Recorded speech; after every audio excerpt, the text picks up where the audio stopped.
Benvinguts de nou a Toca'm el podcast d'Empresarial Girona Televisió. Avui ens acompanya el president d'una entitat obligada a seguir el ritme de les noves tecnologies, probablement la que té el mapa més fidel de la situació tecnològica de l'empresariat gironí. Aquesta vegada tenim el gust de conèixer l'Albert Alemany, president de l'ENTEC. Comencem! Bones, Albert. Em sembla que és la primera vegada que participes en un podcast. Doncs sí, estreno en els podcasts, no? I més d'Empresarial Girona. No? Estàs preparat? Som-hi.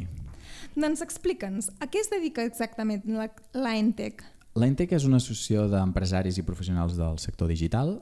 Va començar al març del 2001 i l'objectiu és agrupar totes les necessitats del sector i obtenir una sola veu a l'hora de representar les nostres necessitats. No? Quin és el teu paper i què fas en el teu dia a dia com a president de l'ENTEC? De fet, a part del president hi ha la junta la junta de l'ENTEC, que juntament amb el director, que és en Guillem Alsina, el que fem és tota una representació del sector que abans et deia, no? de nivell professional. Però no només fem això, sinó que a més hem d'organitzar tot un seguit d'actes. Hi ha doncs, la representació amb diferents entitats. El que intentem sobretot és que els nostres associats puguin, per un costat, augmentar el seu negoci, però per l'altre poder estar tranquils que es defensen els seus interessos.